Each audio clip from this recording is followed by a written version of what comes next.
So it looks like we have no extra seats, do we? If you do, if you're up there and you do see a seat, I think at this point you'd be welcome to come down and take a seat. Good morning, everybody. I'm Charles Desmarais.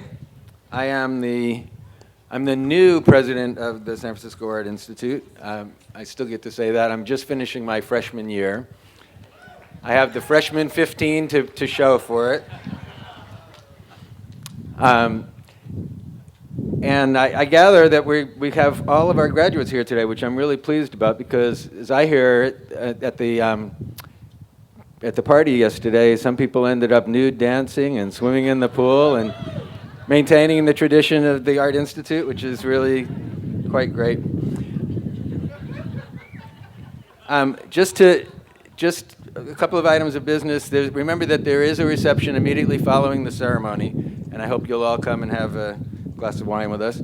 All throughout the Institute is the spring show, the exhibition of mostly undergraduate and some graduate works, which look fabulous. And then if you have the time, and if you haven't been there yet, to go to the Phoenix Hotel for the MFA and MA show there from noon to 10 p.m. tomorrow, through today and tomorrow. It's extraordinary, and I'm very, very proud to be associated with these artists, and I hope that you'll get over to see the exhibition. So when I applied for this job, I talked about a range of attributes that this place has, and it has, this fabulous setting and a great faculty. But the thing that I thought was the key thing about it was how beloved it is, how much it's loved by people, and I think that's something that all of you can feel even as you just sort of walk in the door there. Another major part of what this institute is about is its history, and I want to actually say to the graduates that today you're becoming a part of that history. A history of great artists working in all media, a history of artists who really have changed the face of art. And you also join a community of artists, certainly your professors, but also former graduates, a heritage that goes back 141 years. That community, that history, is now as much a part of you as your relationship really to family. And as with family, you're going to have to try to shake it off, to modify that relationship in some way so that you can become your own person. But at its greatest depth, it's a bond that you can work to change, that you can even deny, but that you will never be free of. You are a part of the Institute is a part of you. And today, yes, yay.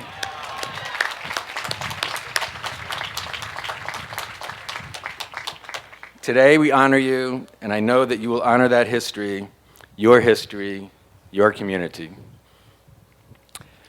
With that, I ask Diane Frankel, who's the chairman of our board, to come and greet you and welcome you.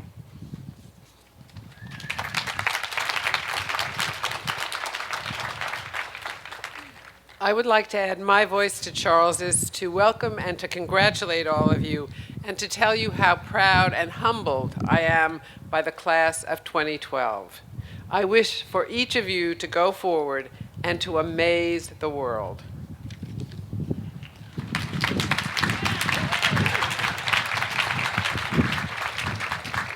We have some people that we're very proud of, and very proud of their relationship to the Art Institute and to art.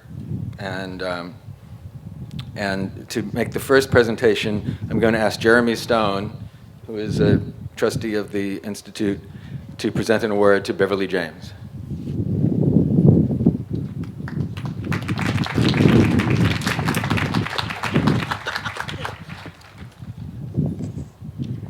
I'm very honored to be asked to present this award to Beverly James. I first met Beverly and her husband George in 1989 when I joined the San Francisco Art Institute board. Beverly began as a graphic designer, but her love of art education, and students led her to join the San Francisco Art Institute board. Her leadership role on the board as chair of the board, committee of trustees, development, capital campaigns, 125th anniversary, the galas, the former trustees' lunches, vernissage, has made an indelible contribution to the San Francisco Art Institute. One never wondered when Beverly was at the San Francisco Art Institute as her yellow station wagon, proudly bearing SFAI license plates, was always parked out front. Beverly brought skill, insight, dedication, tenacity, and patience to her various roles. She was and is a mentor, leader, advisor, and a great friend to all. The words that I think of with Beverly are history, commitment, vision, passion, generosity, governance, policy, board education, leadership, but mostly it's her love of art and her dedication to the San Francisco Art Institute and its students, faculty, and community, past, present, and future. It's a legacy and a tough act to follow. In their San Francisco home, the Jameses surround themselves with art by San Francisco Bay Area artists, and right next to David Park and Elmer Bischoff and Joan Brown and Richard Dibbenkarn hang works by San Francisco Art Institute students when they were just graduating or even still at the school. And they love and embrace the lesser-known artists, as well as they have a son, Chris, who's here today, who is an artist. All of this work, all of this art really reflects their aesthetic, their values, and their commitment to art and to the San Francisco Art Institute. It's a pleasure. It's a pleasure to give Beverly this special award.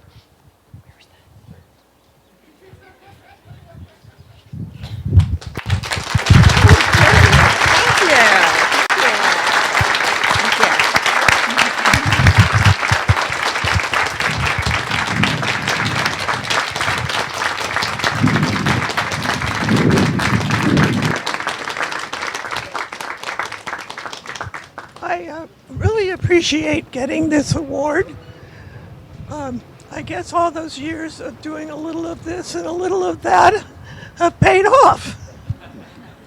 Anyway, this is a very exciting time for the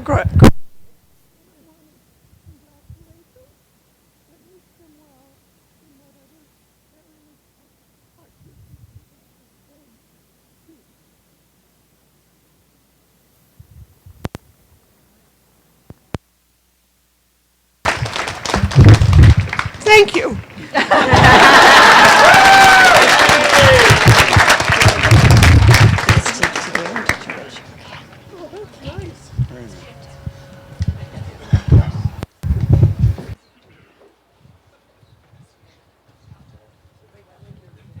Thank you, Jeremy. Now I'm going to introduce Jeff Gunderson, who is the librarian for the San Francisco Art Institute.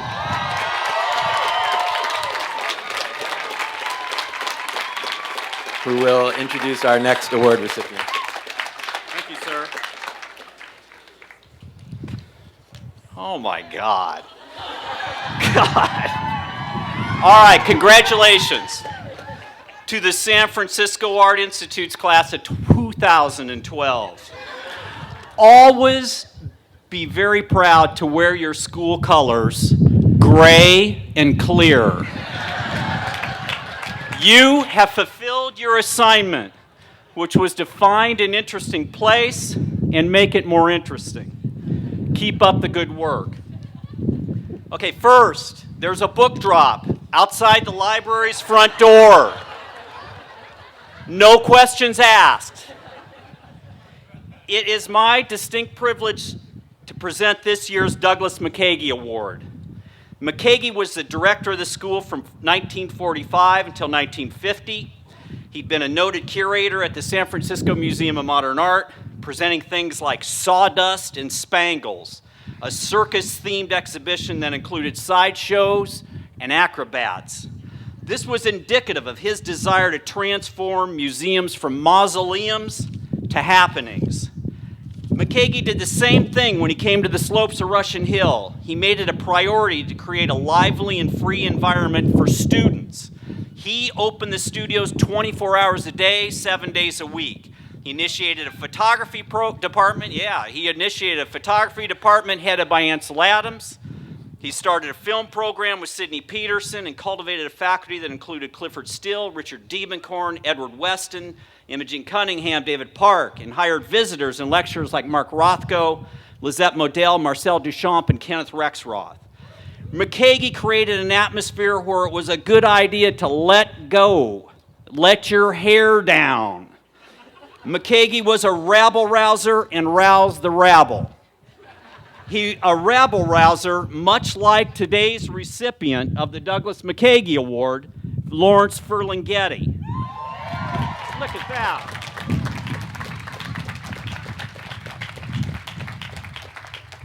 Lawrence Ferlinghetti is a poet, a pacifist, a publisher, a populist, a painter, a political activist, and a pretty damn good role model for all of us here today.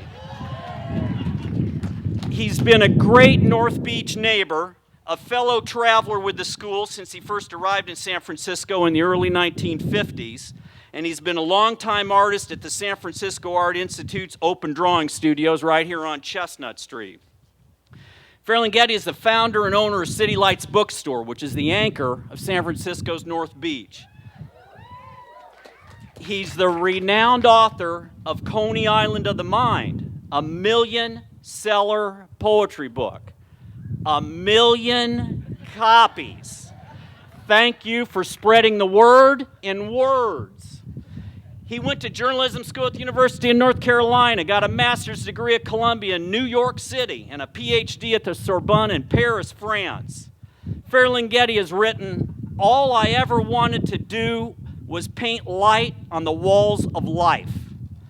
A poet, a lifelong painter, he wrestles with the same things you all do. Driven to be creative, driven to make art. You can see some of his work in an exhibition titled The Painted Word, currently at the Meridian Gallery in downtown San Francisco. And next month in June, he has a show at the Sonoma Art Museum up in Sonoma. As a librarian, it's particularly moving for me to present this award to Lawrence Ferlinghetti.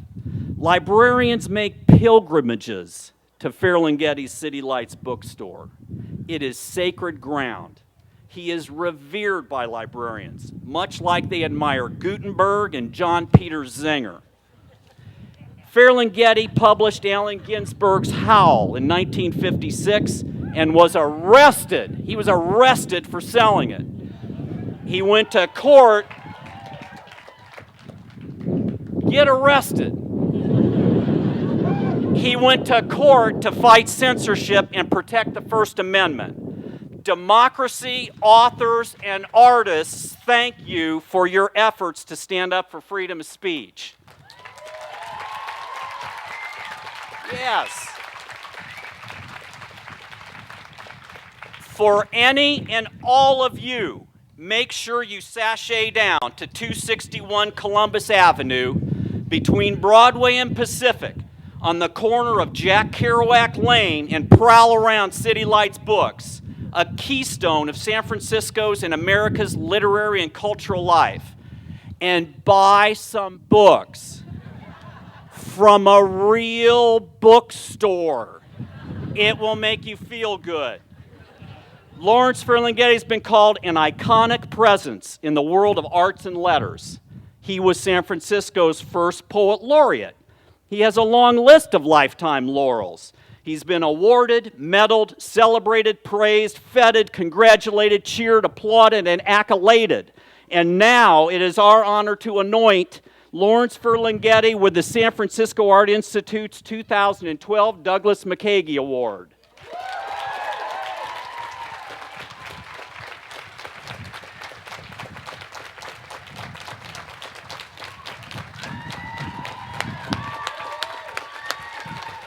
Let's both give this guy that.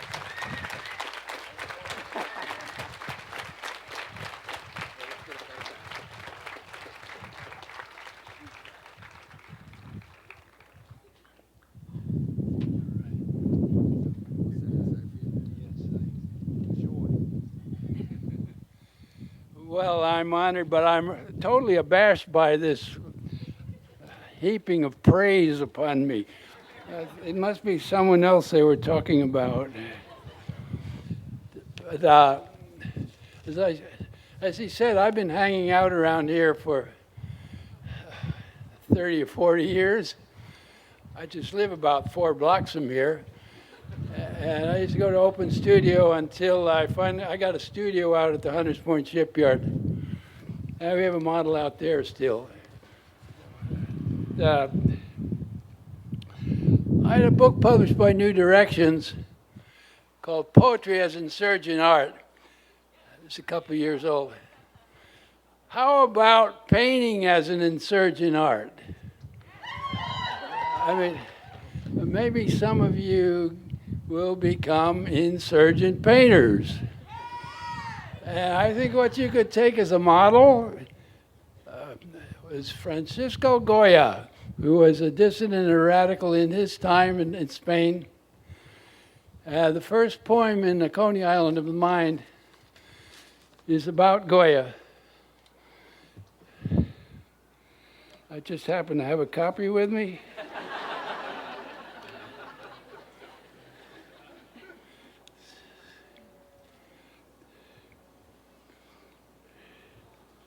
In Goya's greatest scenes, we seem to see the people of the world exactly at the moment when they first attain the title of suffering humanity. They writhe upon the page in a veritable rage of adversity, heaped up, groaning with babies and bayonets under cement skies in an abstract landscape of blasted trees, bent statues, bats' wings and beaks, slippery gibbets, cadavers and carnivorous cocks, and all the other final hollering monsters of the imagination of disaster.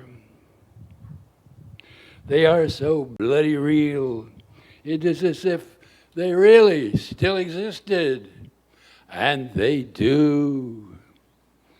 Only the landscape has changed. We still are ranged along the roads, plagued by legionnaires, false windmills, and demented roosters. We are the same people, only further from home, on freeways 50 lanes wide, on a concrete continent, spaced with bland billboards illustrating imbecile illusions of happiness. The scene shows fewer tumbrils, but more spaced out citizens in painted cars, and they have strange license plates and engines that devour America.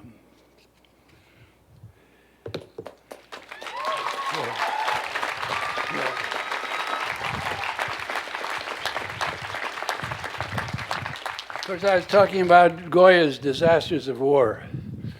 See if you can match that someday. Well,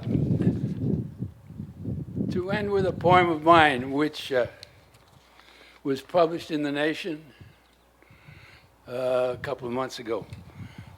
The first and the last of everything.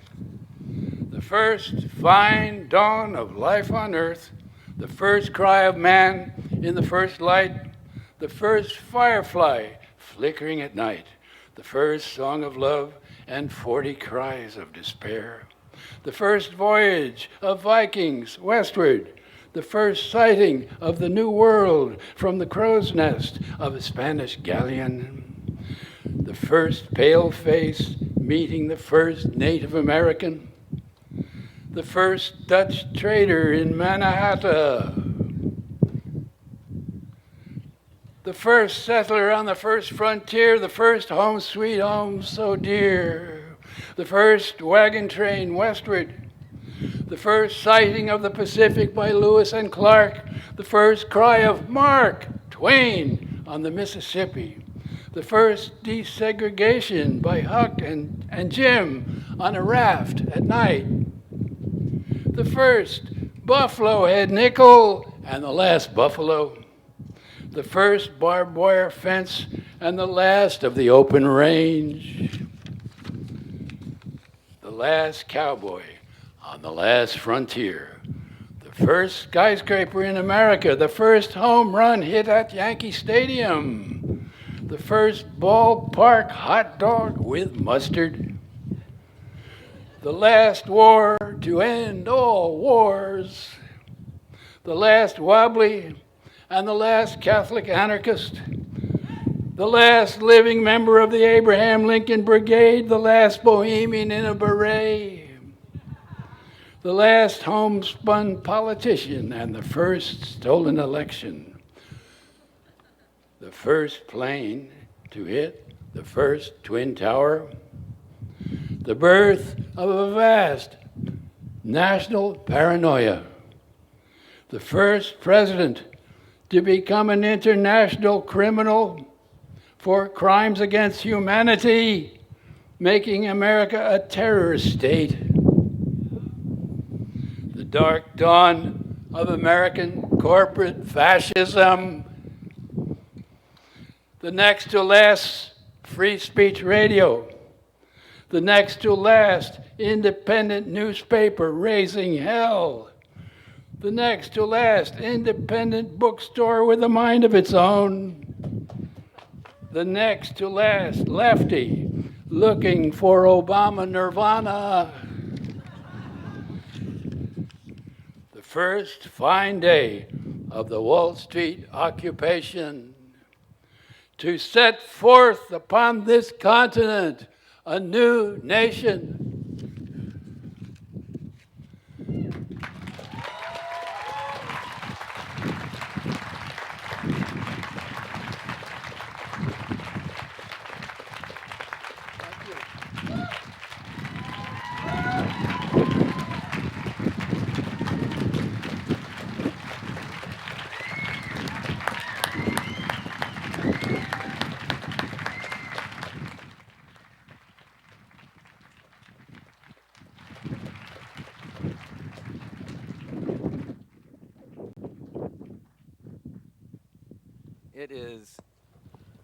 It is not going to be possible to match words like that, partly because one couldn't, and also because I can't find my introduction to to Roberta Smith, I'm afraid. But I can tell you from many years of reading her, I think you've been there 17 years, right? At the Times? No. 25 years at the New York Times, one of the most influential voices in criticism in the country, a champion for artists and for the reader, and for, I asked her what she, where her major responsibility is, and in the end she says, my responsibility is to art. And I think that's reason enough to honor Roberta Smith with the, we're going to confer upon Roberta Smith the honorary Doctor of Fine Arts with all the rights and responsibilities pertaining thereto. So, welcome, Roberta Smith.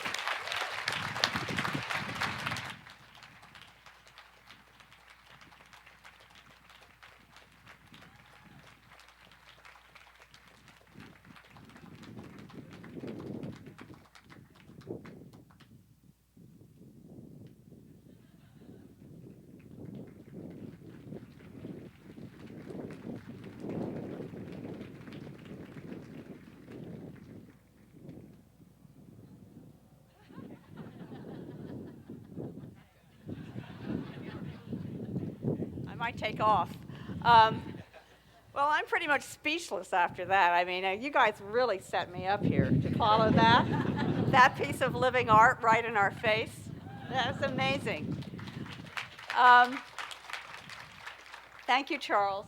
Thank you for inviting me out here. I've been here a few times before. About 25 years ago, I actually spent a week in residence in the little apartment you have over the edge there. I don't think anybody's done that in a while. So I'm thrilled to have a further connection to this great institution. I'm incredibly honored to be honored alongside Mrs. Jones and the visionary Lawrence Ferlinghetti, who made art and made the art of others accessible, which is one or both of which I think is our main responsibility. I was supposed to start more formally and say, greetings, distinguished guests, supportive friends, proud parents, stunned graduates. I'm really honored to share this moment with you and to be here on this day, which is both an end and a beginning, a finish and a start. But let's get real. Under threat of torture, I could not remember who spoke at my commencement, much less anything they said. So all I remember is knowing that I had a vague idea that I wanted to be around art, and having spent a semester in New York, a firmer notion that I wanted to be in New York because that seemed to have a high density of other people who wanted to be around art, and quite a few people who had figured out how to do that.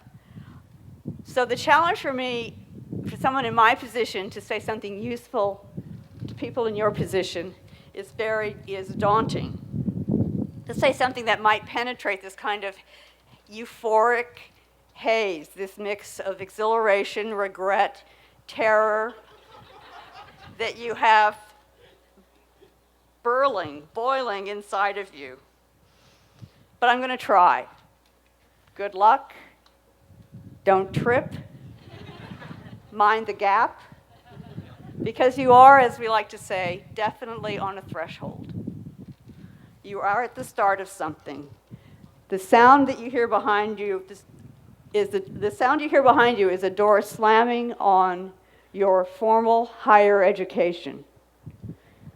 The vague light you see before you is the start of your much less formal, even higher education. The kind of autodidacticism, self-education that you have intermittently practiced up to this point is now going to be taking over. It is now going to be full on.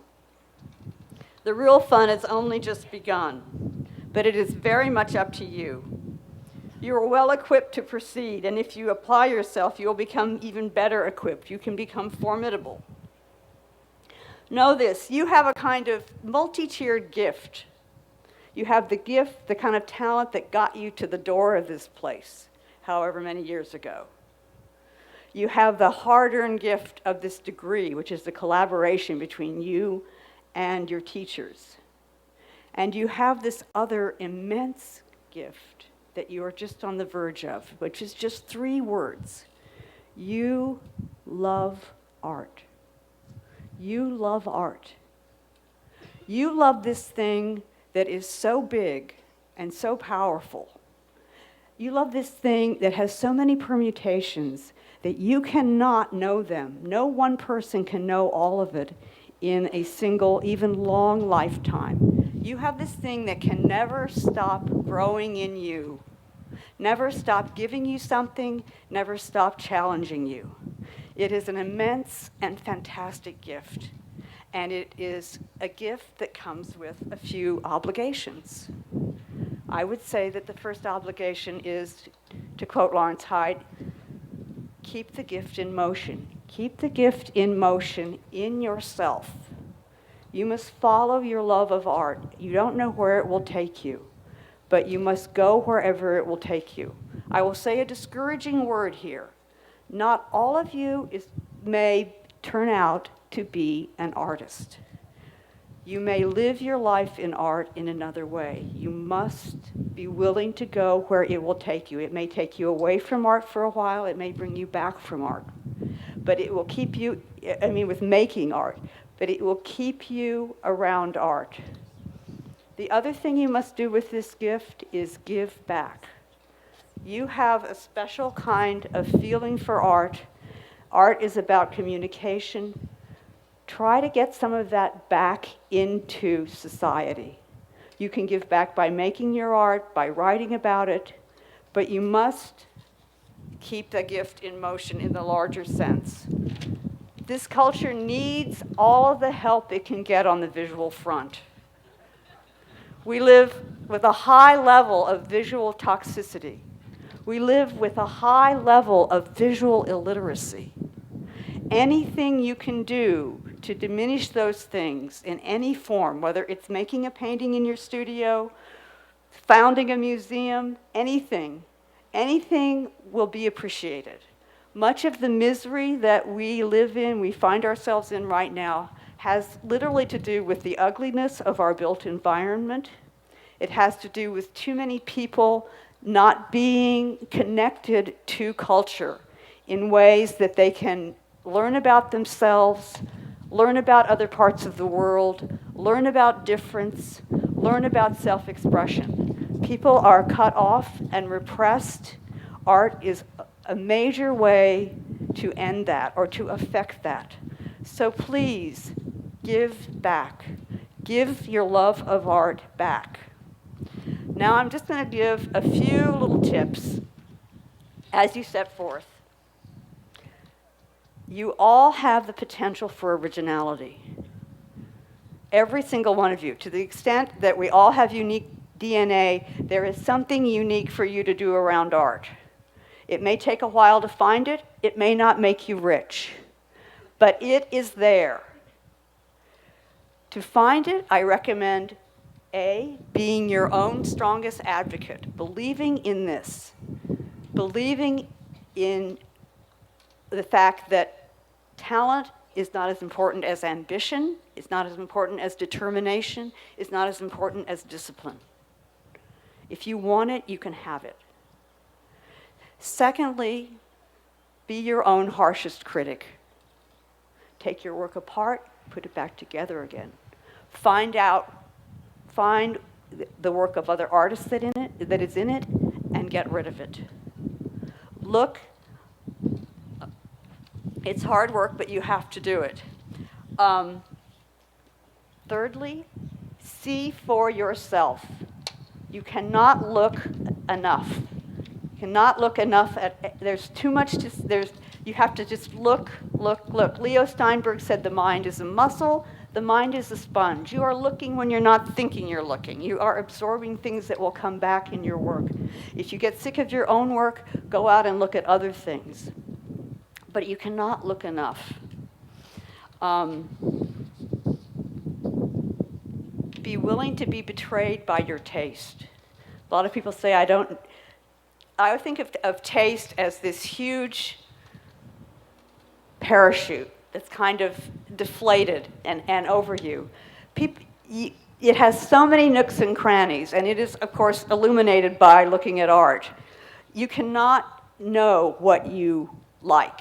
People say, I don't know much about art, but I know what I like. You don't know what you like. You have to go through life being betrayed, embarrassed, flummoxed by things.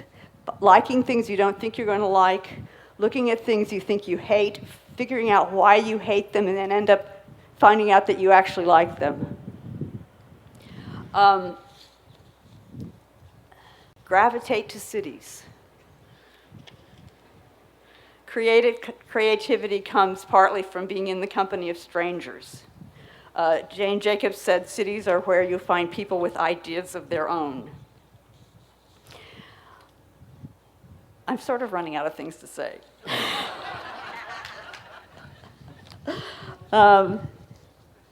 Set goals for yourself. Simple, small goals. I wanted to be published by the time I was 25. Did I go to Art Forum, the art magazine that scared me to death? I did not. I went and got published in Arts, which was the kind of lowest art magazine on the totem pole at that point, and no longer exists. But I did get this little goal met. Don't hamper yourself with ideas, generalities, dichotomies. Don't say painting is dead. Don't divide art into art that you think is relevant and art that you think is art for art's sake. All art is for its own sake before it can be for anything else's sake. And if you think a work of art isn't for your sake, that might be your problem. It was definitely for the sake of the person who made it, and there are other people who are going to find that it's for their sake. So any generalization you make is going to come back and haunt you, I hope. I'm just about done. I have just one little bit of kind of found accidental poetry, with apologies to any poets present. But I had a friend who wrote me one day, I don't know, out of the blue, he said, perhaps I should change my name in the great tradition of Balthus or Paracelsus to a nice mononym ending in US. So he said, I'm thinking of rebus, you know, as in French for rebus. And you know what rebus is, right? It's a spelling out of a sentence, but using images. So he enclosed the definition of rebus, which I proceeded to misread. He said, it says, lit, period, meaning literature. And then it said, not by words, but by things. And then it said it again, lit, period, by things. And I looked at this and I said, oh my God, lit by things. I'm lit by things. You are lit by things. Find the light, multiply the light, and spread the light. Be incandescent. Thank you.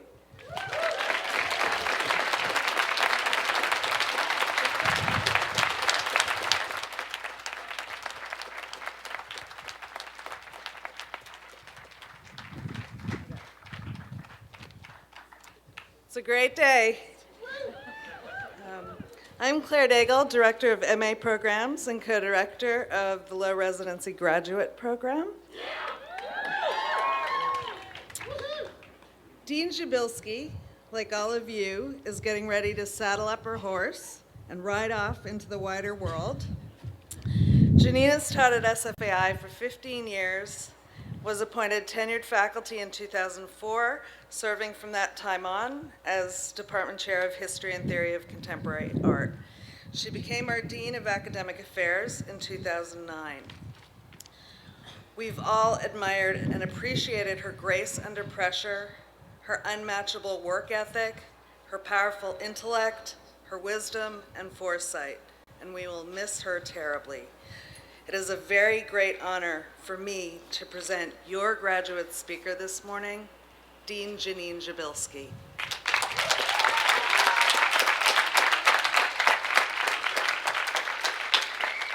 I'm going to jump up and down and get warm. You guys are all fanning yourselves because you're hot, and we're freezing under the thing. Thank you, Claire.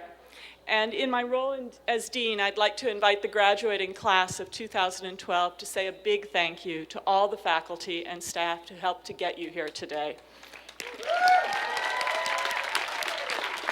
They're up there, they're everywhere. Yeah.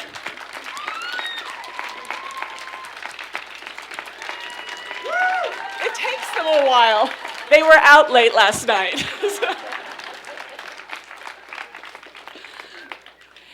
And in my role as faculty, I'm deeply grateful for the honor of speaking for my colleagues and getting the chance to say that we are so very proud of you. Proud of how hard you have worked over the last year, and proud of what you have manifested in recent weeks in the form of exhibitions, screenings, symposia, performances, and more. Our undergraduates have mobilized for open studios, the Night of the Living extravaganza, the spring show, and more.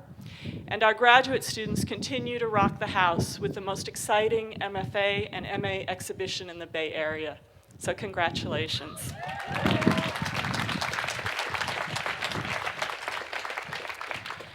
This piece was actually very hard for me to write, and it's even harder to follow the speakers before me because we are trying to sound a similar theme, I think, in different ways.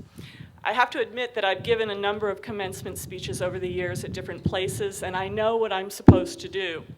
I'm supposed to reflect a bit on the state of the world and how your education has prepared you for it. That's the essay prompt. I know my job. But I honestly find myself incapable of reflecting on the world with any great insight. We do indeed live in very uncertain times, and I'm sorry, but I don't have a crystal ball. The economy is still more down than up.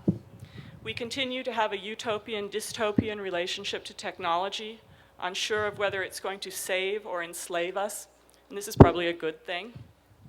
Military incursions around the world have not made that world any more stable, and closer to home, we continue to struggle to make visible and to address the needs of those who have borne the brunt of those incursions by serving in our military. The US presidential election seems largely incoherent to me at the moment. And I have to say, with all respect, that I honestly think the Occupy movement's portmanteau approach to the world's challenges is yet one more indication of this general lack of clarity, rather than a potential remedy for much of it. I sometimes worry that the best image of Occupy might be Marcel Duchamp's large glass, with the 99% cast as the bachelors down below, bumping into each other in eternal futile frustration, while the bribely 1% floats serenely untroubled on high, sure that the rest of us are too busy struggling with each other ever to catch up to them. I just don't know. That said, I do have some confidence that your education has prepared you to enter this world, to make a relevant place for yourself in it, and maybe even to make it better. Because in the best possible way, a creative education in the arts prepares you for uncertainty. At SFAI, uncertainty is our middle name. We have taught you, and we have learned with you how to be nimble and resourceful. We have asked you to dwell in skepticism and even self-doubt, and we have been there with you. We don't produce people who feel entitled or assume that they will follow in an already well-trod path to reward and recognition. We graduate people who are prepared to make their own way, knowing that multiple strategies and tactics may be in order over time, knowing that flexibility, perceptiveness, and the ability to empathetically put yourself in someone else's shoes, just as we have done in our critique seminars and writing workshops, will remain the order of the day. Because we fully embrace the idea of contemporary art, we truly don't know what is coming next. Just as importantly, for those of you who choose to do so, and it is a choice not without considerable sacrifice, you do have a particular role to play. A recent op-ed piece in the LA Times asked, where is the next Dorothea Lange? Where is the next photographer who can capture the acute trauma of the foreclosure crisis with the same power as Lange's image of the migrant mother? Where is the filmmaker who will tell the story of the veterans of Iraq and Afghanistan? The painter who will dare to reimagine history painting in such a way as to contest the here today, gone tomorrow sensationalism of the mass media? The writer who will stand alongside that painter and give voice to a generation, as Allen Ginsberg did when he gave the first public reading of Howl in the midst of an exhibition by SFAI faculty member Fred Martin. Popular culture can indeed reflect the times we are in, providing the historically astute reader of such culture with a way into the zeitgeist. But it largely lacks a reflexive edge, the kind of edge that SFAI can historically claim to have exemplified. From Diego Rivera, whose mural graces our student gallery where many of you have exhibited, to Dorothea Lange, who photographed the Japanese-American internment camps of World War II while a faculty member here, and more. I'm not saying that what you will do will necessarily look anything like the socially engaged work of Rivera, or Lange, or Perkle Jones, or Linda Montano, or Rigo, and on, although these are pretty good people to look to. But the imperative to look beyond yourself, to respond thoughtfully, self-consciously, decisively, imaginatively to the world around you, to willfully bring into being the iconography of the times, has, I think, seldom been greater. That is your potential, and you need, and we need, for you to grab hold of it. And finally, in the same spirit as Claire mentioned, I'm also sort of in commencement mode myself, as I prepare to leave SFAI, where I've been for so many years, for a new place and a new job. But SFAI has not only been for me a place to teach and administer, although those have been deeply satisfying experiences. Standing with you, I want to take this opportunity to acknowledge that it has been the place that has made me who I am, as an artist, a scholar, and a citizen. SFAI, the San Francisco Art Institute. And as everyone, and for those of us who were here before the days of big box retail art education in the Bay Area, who can remember that when you could just say the Art Institute, I am from the Art Institute, and everybody knew exactly what you were talking about. The Art Institute has been the context for my ongoing education, placing me in conversation with artists and critical thinkers who I deeply admire, challenging me with a model of interdisciplinarity that is only thinkable in an art school environment with this much disciplinary integrity, testing me at times to dig deep in terms of personal resourcefulness and fortitude, and providing me with moments of grace and magic that I will always remember. I am deeply grateful for this education, and I do know that it will serve me well. And so, in closing, be true to your school, folks. Make the most of the education that you have earned and that your family and friends have helped you to earn. Make the most of your creativity and the community that you have helped to build here. The world needs you. It really does, and this is not commencement hyperbole. And stay in touch, and come back and visit sometimes, because I know I will. Thank you.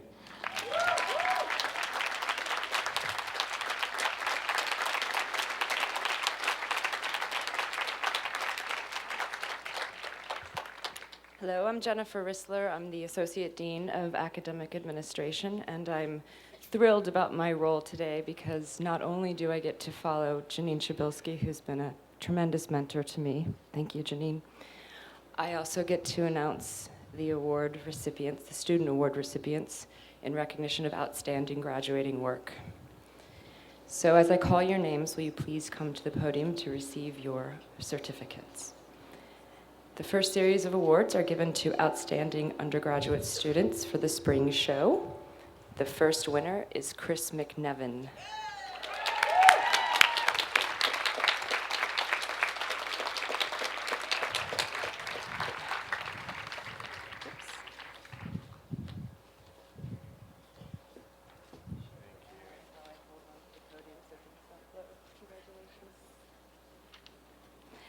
The next Spring Show Award recipient is Taylor Savvy.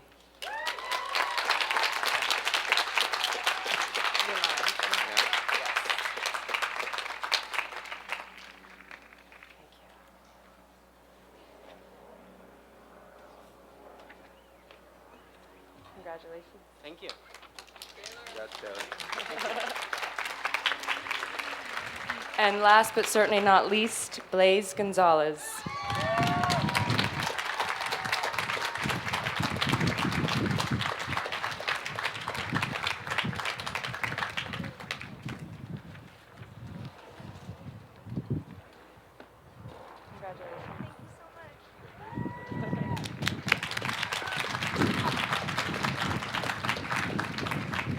This year's Post-Baccalaureate Spring Show Award is given to Brittany Nemeth.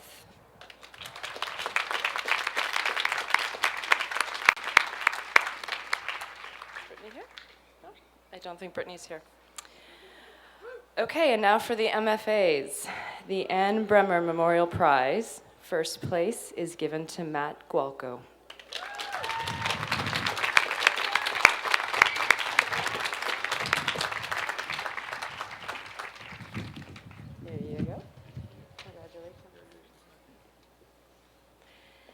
Second place is Josh Brand.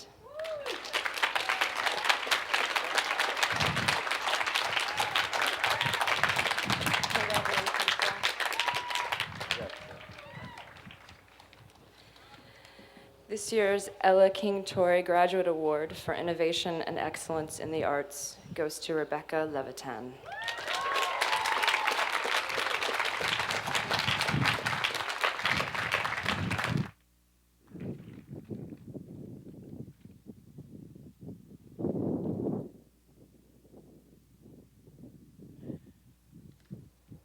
I would also like to recognize those graduating students who received awards during our annual honors and award ceremony on May 4th. You'll see an insert in your commencement brochure that lists all of these students, and I would ask for you all to rise so you can have a round of applause.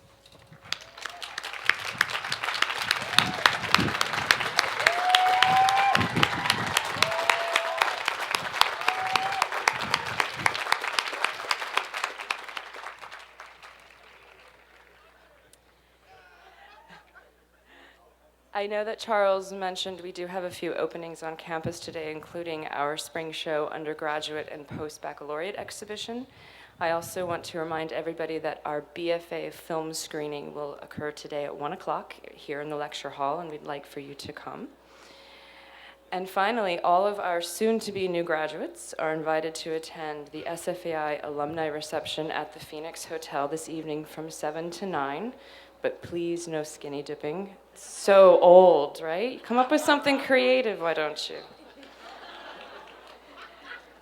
So with that, it gives me great pleasure to introduce today's graduate student speaker, Nikki Korth.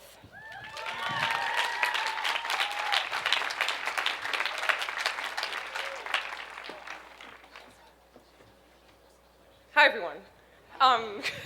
So before I get started, I just need to make sure you have the right impression of me.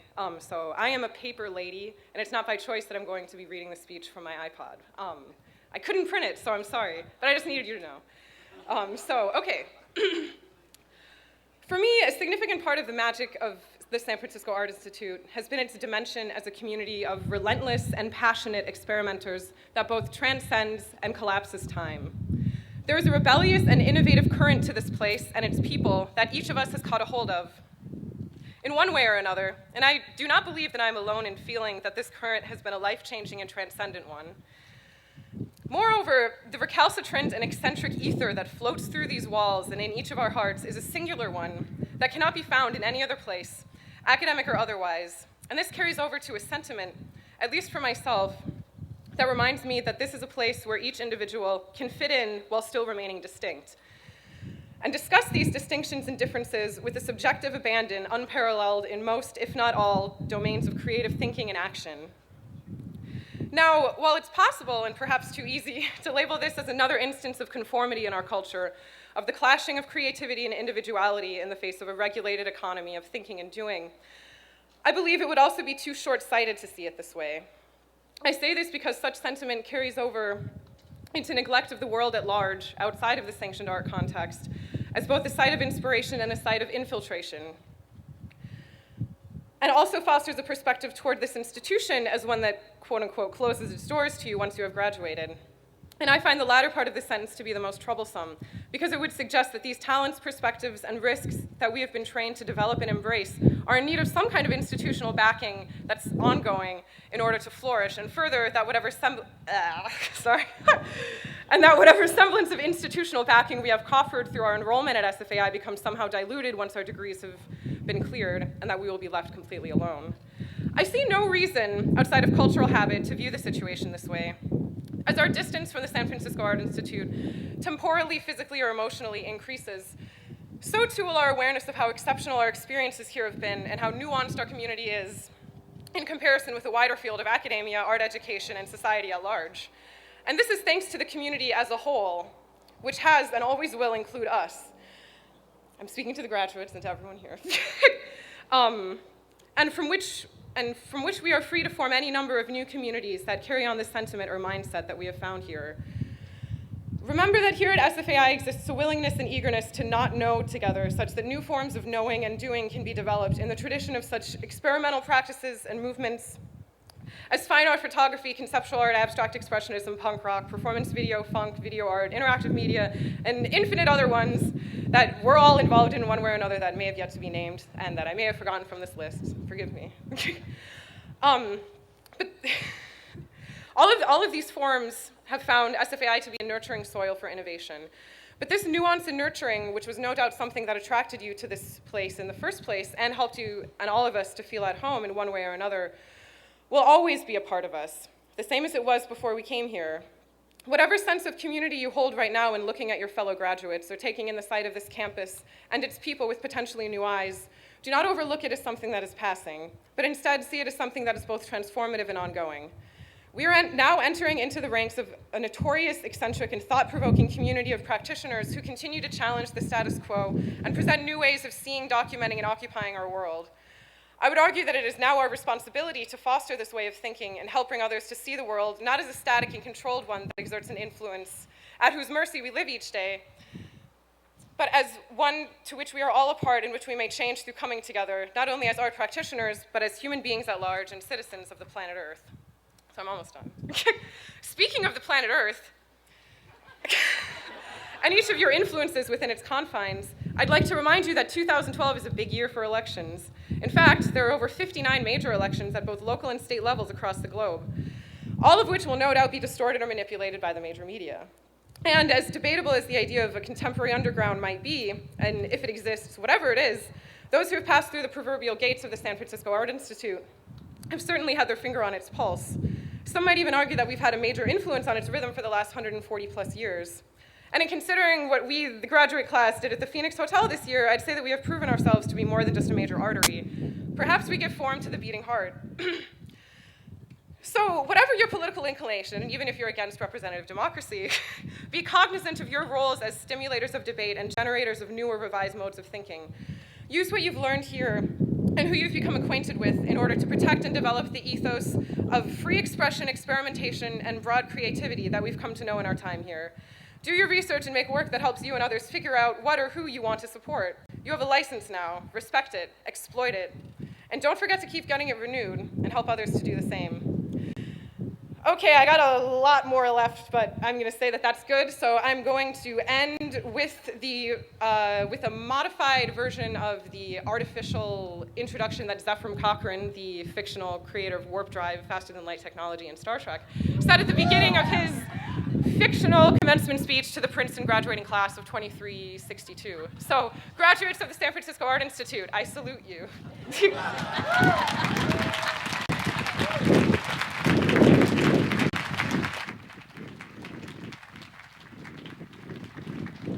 And now I'd like to introduce today's undergraduate student speaker, Bailey Greenwood.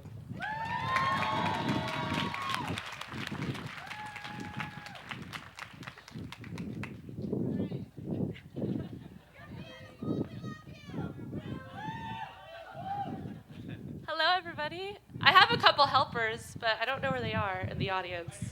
Are they here? Okay, come on, kids. All right, I know we're artists, so I needed some visual translators for today's speech.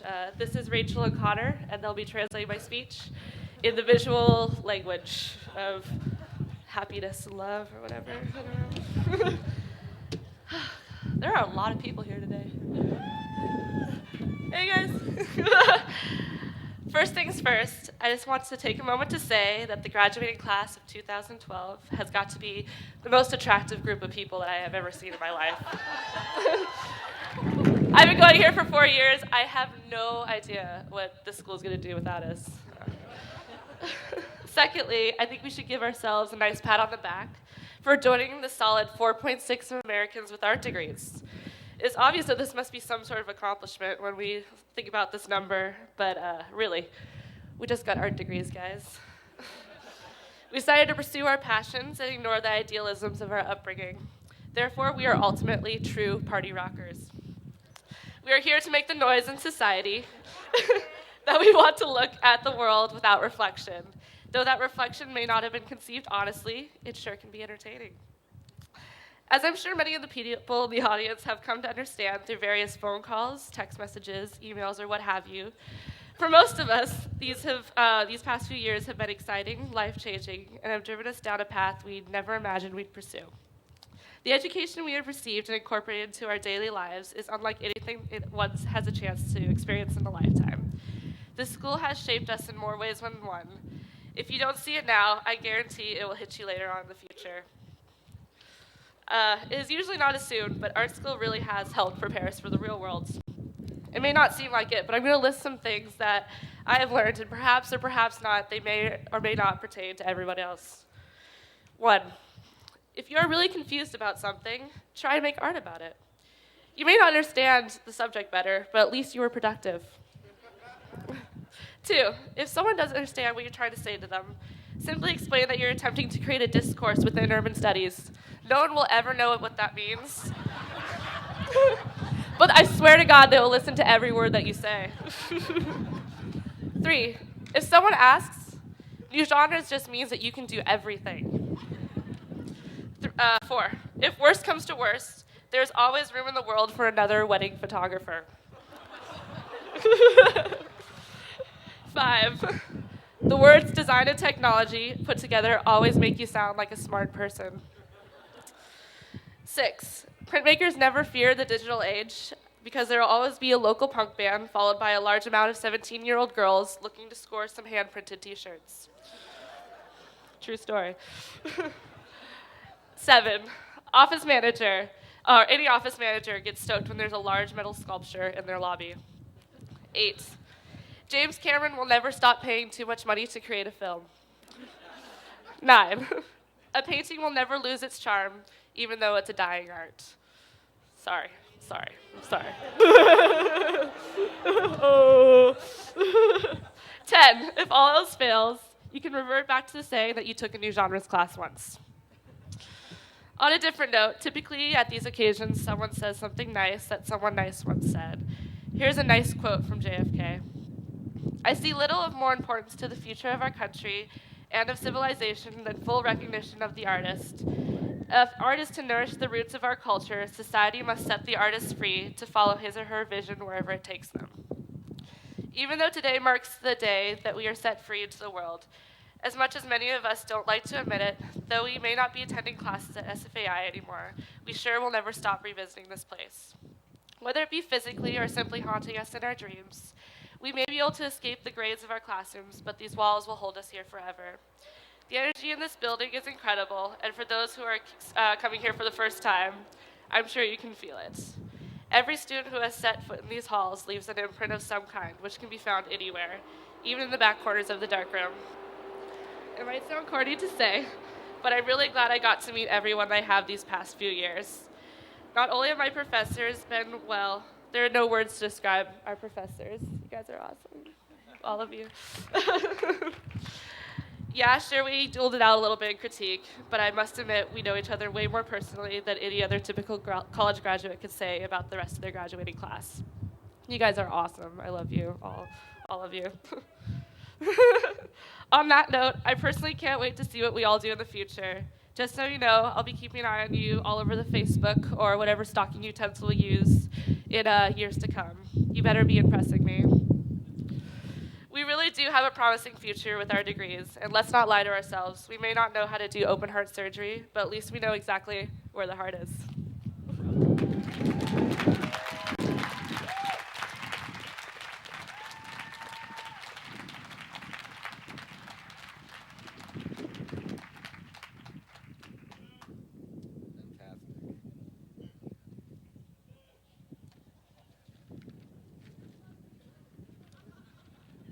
So now we're going to begin conferring the degrees, and to read the names of the graduating MFA, MA, dual degree, and post-baccalaureate students. We will have Meredith Trumbull, who's Associate Professor of Interdisciplinary Studies, and then Claire Daigle, who's the Faculty Director of MFA programs, will. Oh, I guess you're both doing that. Good. All right. And Claire. The awarding of the degrees of Master of Fine Arts will now begin, and the candidates will come forward.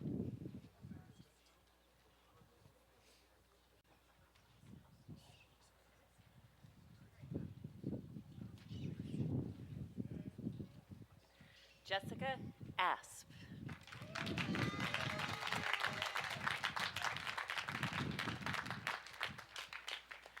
Joshua Band.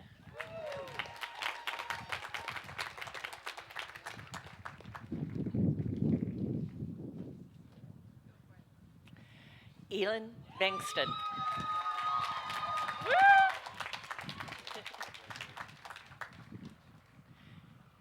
Ashley Blaylock.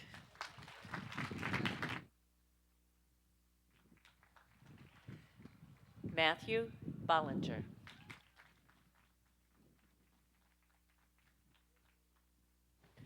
Lindsay Bly.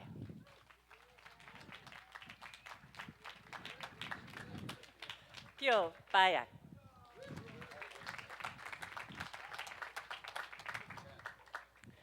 Lee Chen.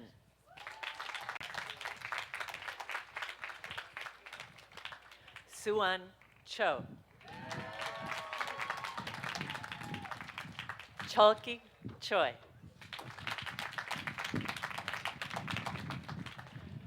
Corey Summer Clinton. Paula Cobo.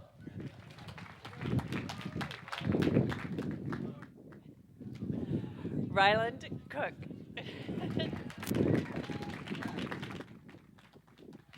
Elizabeth Cunningham. Lisa Curry.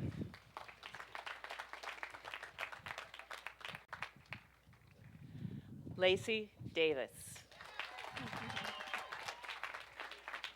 Patrick Donovan. Karina Earl. Anne Earhart.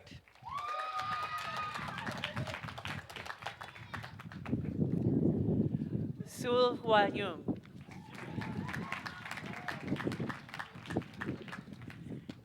Christopher Fullerman.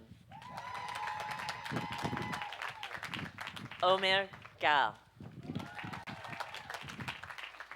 James Buckley Galloway. Jonathan Gorley. Pallavi Govindnathan. Douglas Grappe. Holly Grimsrud. Matthew Gualco. Christina Guerrero. Charlotte Herzig. Peter Hickok. Daniel Jeffries. Carrie Katz. Carrie Kelly. Hey Ron Kim. Laura Kim. Amanda Klimek. Nicole Korth. G. Inquak. Celia Lara. Mido Lee. Jenny Linick. Rebecca Leviton. Bingji Lee. Eliane Lima. Dara Lorenzo. Oren Lukatz. Yayang Mang. Milos Mayorana.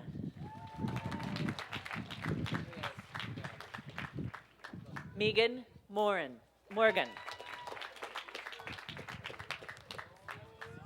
Zach Moser.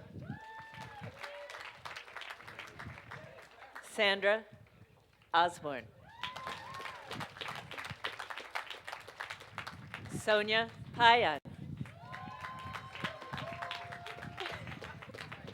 It's okay. Kristen Perkins. James Mitchell Purley. Emily Putbrick. Spencer Rabin. Michelle Raymond. Melissa Reese. Anna Rockwell. Julia Sackett. Joseph Saunders. Yasuyoshi Sakamoto. Eugene Shin. Kelsey Siggins. Simone Simon. Janice Suji. Hello. Kenneth Thomas.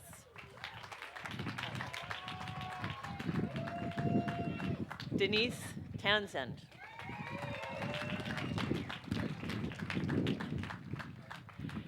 Catherine Utasunthorn.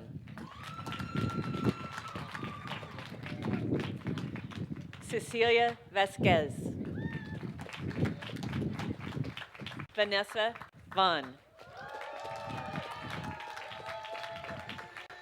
Rachel Weiss.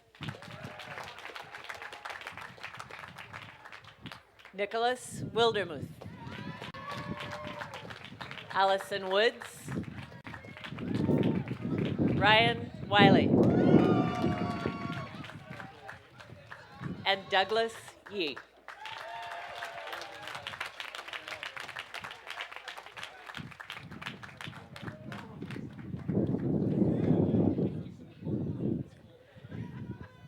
The students who have completed the degree of Master of Arts will now come forward.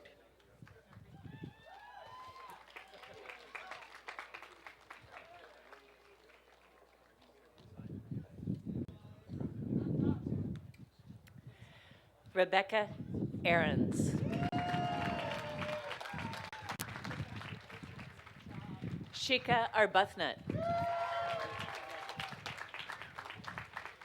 Candace Quee.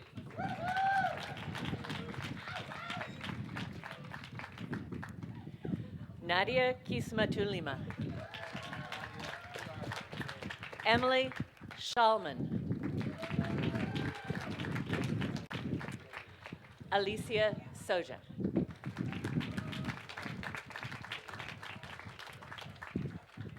Also receiving the degree but not able to walk today is Hadass Gerson.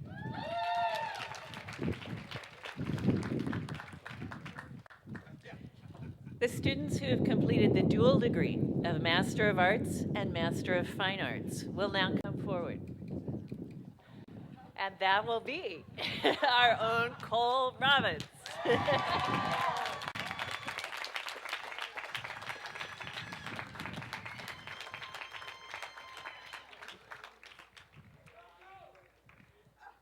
The students who have completed the post-baccalaureate certificate will now come forward.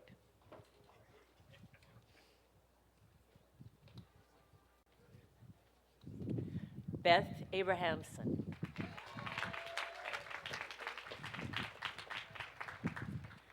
Andrew Andraz.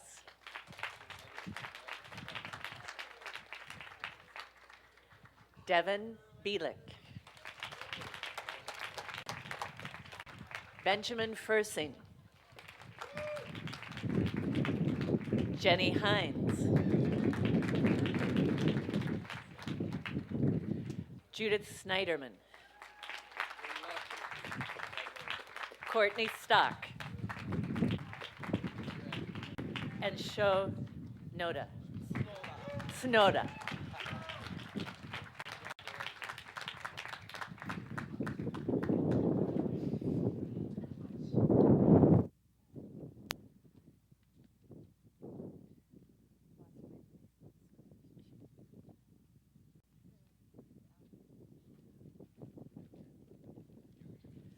All right.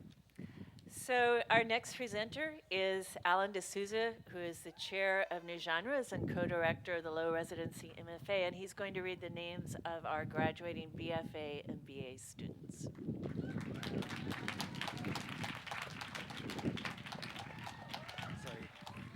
Sort of shivering not with nerves, but actually with cold. The awarding of the degrees of the Bachelor of Fine Arts will now begin, and the candidates will come forward.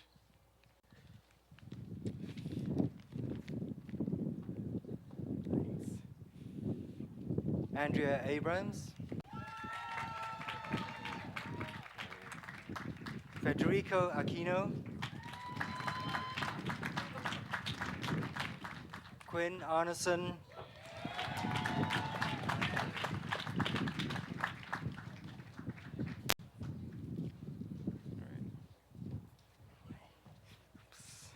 Lindsay Ayala.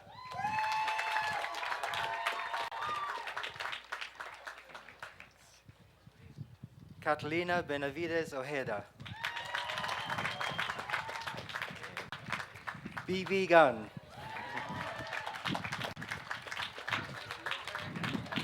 John Bear. Robert Ballantyne. Jules Berger. Juan Boca. Joy L. Joy L. Brown. Mark Buckner.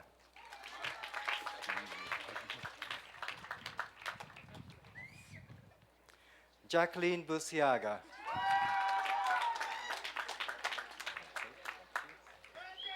Joshua Caraballo. Jennifer Chow.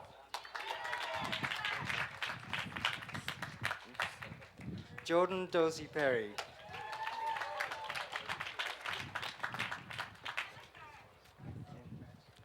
Krista Drew. Molly Evans. Jessica Fleming. Katie Fleischman. Rachel Garrison. Andrea Gillis.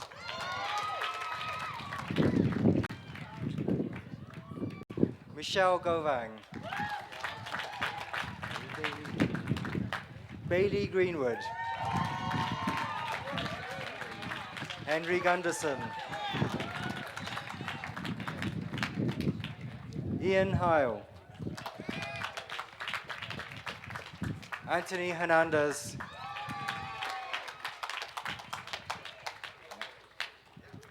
Nalani Hernandez Melo. Kiki Hunt. Roman Koval. Samantha Lai.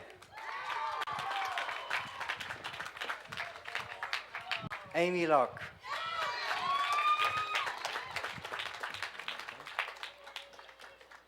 Chris Lyerly.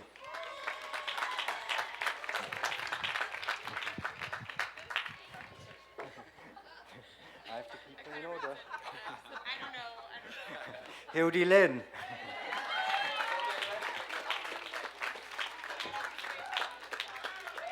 Giovanni Marquez.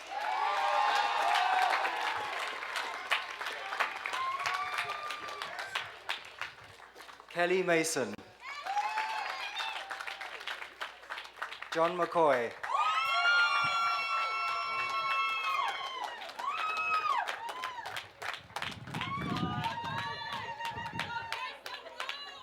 Christopher McNevin.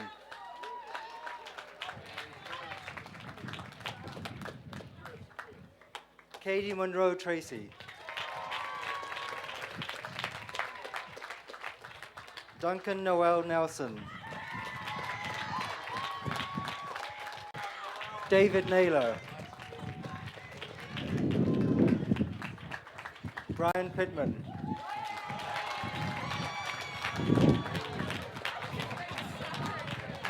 Tahir Maimon.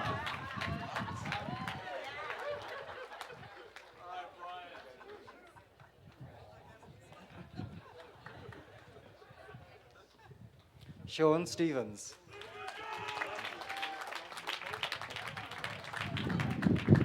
Errol Sabignano.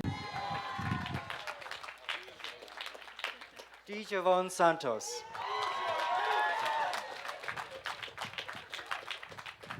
Taylor Savvy.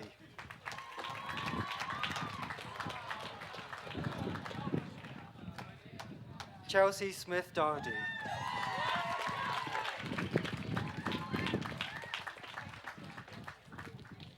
Smith Coy Smith.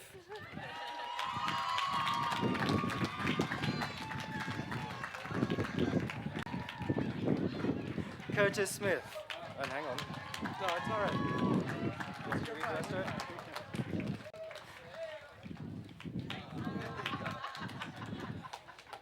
Rafael Sandino Angeles Roy.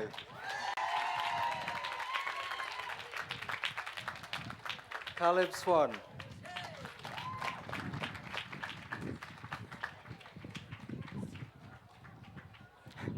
Erica Spricer.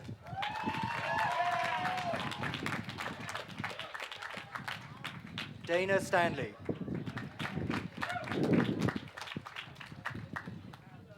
Shannon Stovall.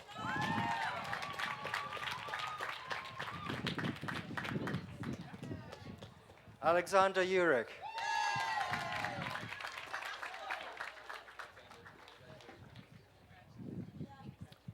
Kirby Ubanovsky.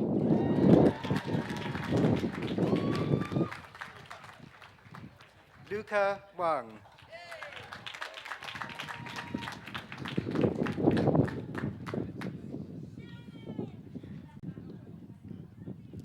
Natalie Wallsteder.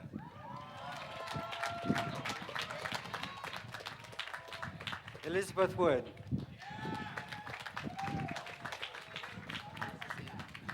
Alexander Ziv.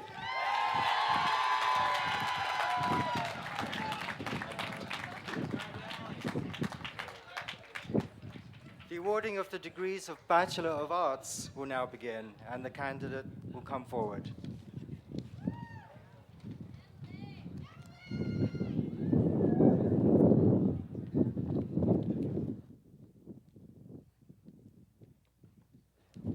Thank you. Blaise Gonzalez.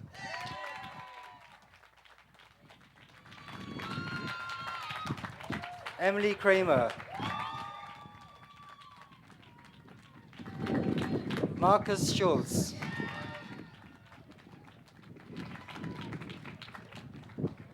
Okay. Thank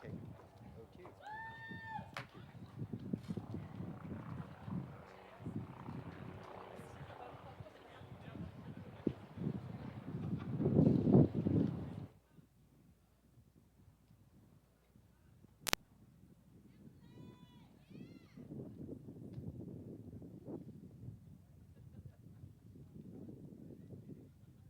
Finished. Will all the degree candidates please rise?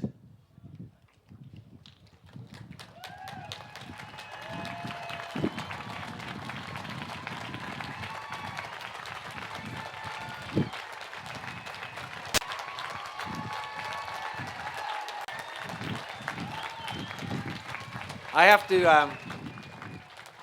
to get through this without breaking down crying, so I'm going to really try really hard, because this is my graduation too.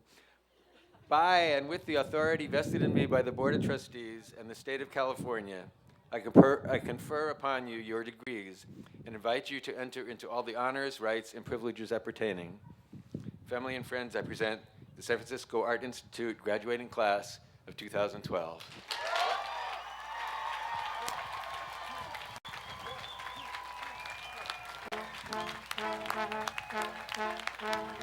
Please allow the yeah.